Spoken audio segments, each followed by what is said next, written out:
Good morning, dear children. Hope you all are fine. Welcome you to the physics class. In this particular chapter, light reflection and refraction, we have completed till convex lenses. The image formation in convex lenses, that was the topic we discussed in our last module. So in this module, let us understand and draw the ray diagrams related to concave lens. We know, children, what is a concave lens? It's a diverging lens. It is thinner in the middle and thicker at the edges. If its two spherical surfaces are curved inwards, and we know the principal foci F1 and F2, centers of curvature C1 and C2, optic center and all we have discussed earlier. So let us start with the rules for obtaining images in concave lenses and thereby the image formation in concave lenses.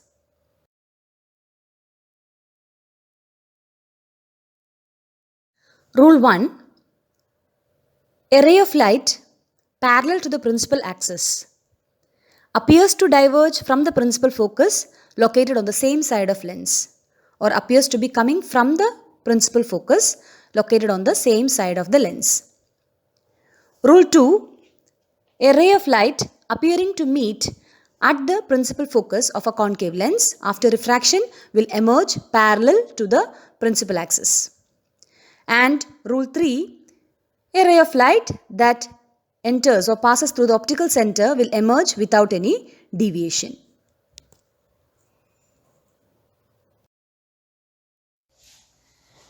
Children, rule 1 in concave lens. So first let us draw the concave lens. So for this, let us first take the optic axis. Here is taken 4 centimeter and the midpoint, it is our optic axis. Let us show the base of the lens.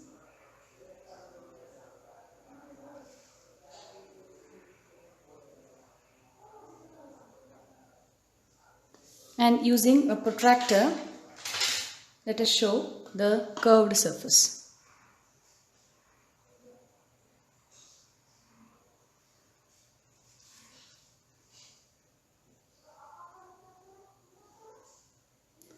Now, let us show the principal foci and centers of curvature, and we have to take these distances equidistantly. This is our principal axis. Let the name of the lens be Mn. So this is our F1, 2F1 or C1. This is our F2, 2F2 or C2. So what does the rule say? The rule says that a ray of light that enters parallel to the principal axis appears to diverge from the principal focus located on the same side of the lens. So let us show the rule. Here is the light ray that is entering parallel to the principal axis and it appears to diverge from the principal focus. So we can show it like this. It appears to diverge, so we will show the dotted lines and then the full lines. So light ray that enters parallel to the principal axis of a concave lens appears to diverge from the principal focus from the same side, located on the same side of the lens.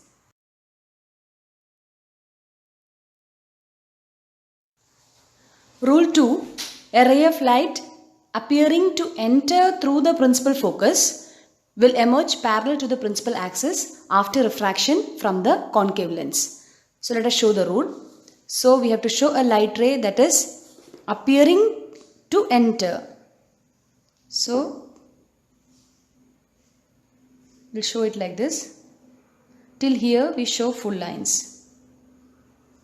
And it is appearing to enter through this particular principal focus, and after refraction it will emerge parallel to the principal axis. This is rule 2. Now children, rule 3 is the same that we have gone through in convex lens. That is a light ray that enters through the optic center. This is our optic center. It will emerge out without any deviation. So these are the 3 rules in concave lenses.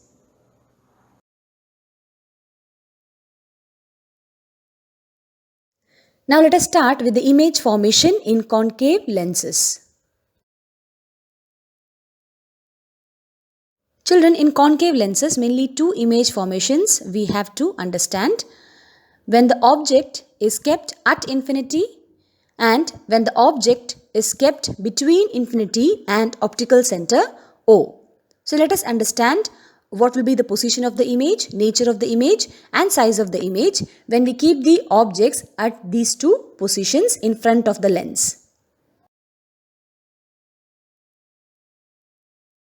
First image, position of the object at infinity, position of the image at focus f1, size of the image point sized, nature of the image virtual and erect.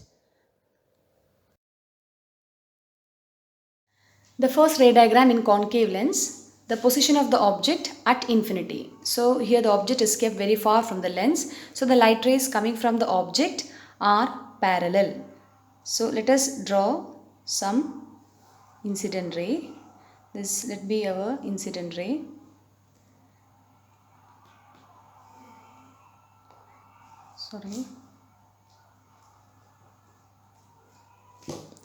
Be our next incident ray. Let us assume one light ray that is entering through the optic center. So according to our rule, this light ray will appear to diverge from the principal focus on the same side of the lens. So this is our f1.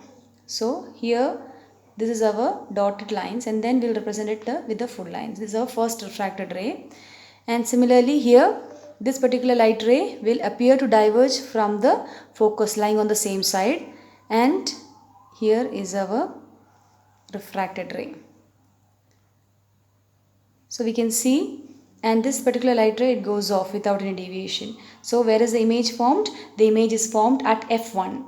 So when we keep the object at infinity, the image is formed at principal focus, that is f1.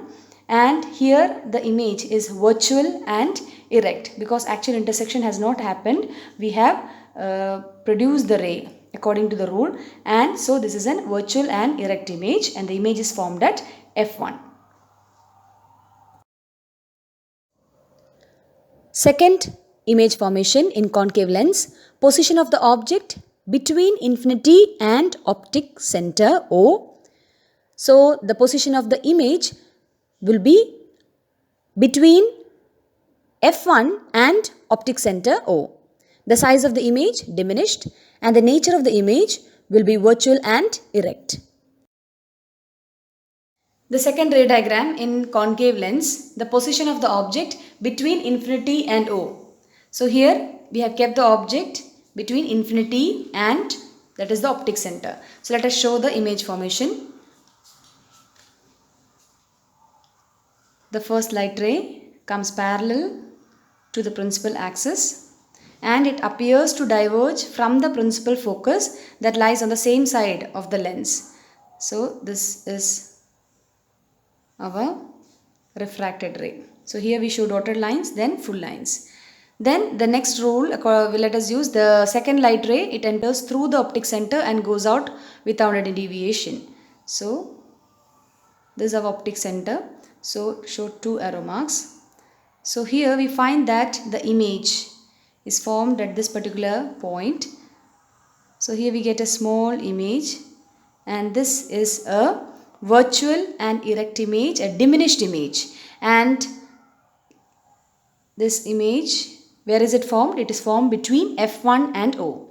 So children, when we kept the object between infinity and optic center, we got the image between f1 and O, and it is a virtual and erect image and it is a diminished image. In the previous image formation, we found that the image was formed at the focus and it was a point sized image. So concave lenses give diminished images. So with this we finish the image formation in concave lenses. Let us look into some of the uses of concave lenses. They are used in spectacles to correct short sight.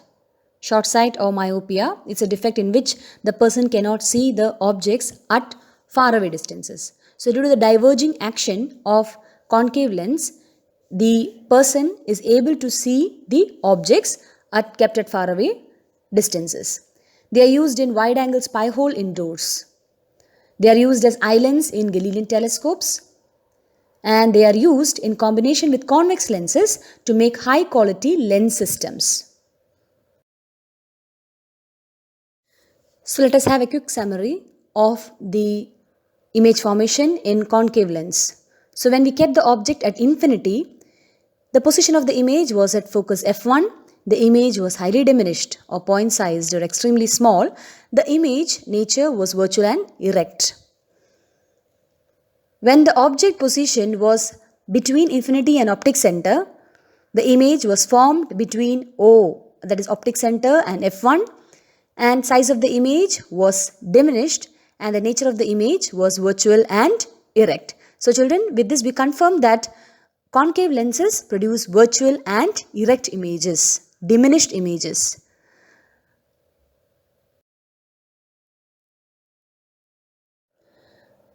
So hope children you understood the rules and the image formation ray diagrams related to concave lenses. In the coming class, we'll have the numericals and the sign convention related to lenses, lens formula and all. So the notes that are to be written in the notebook. First, you have to write the rules for obtaining the images in concave lenses with the ray diagrams. You can refer the textbook or the slide or from the slide in this module. Then next is the image formation by a concave lens for different positions of the object. So, two image formations are there when the object is kept at infinity. Second, position of the object between infinity and optical center O. And after that, you have to draw the summary table that is given in that is table 10.5 in page number 179 of your textbook. So, hope you will complete and draw the ray diagrams in your notebooks. And please make a note that the position of the image, size of the image and the nature of the image should be written below the image formations. Okay children, thank you. Stay tuned. Stay safe.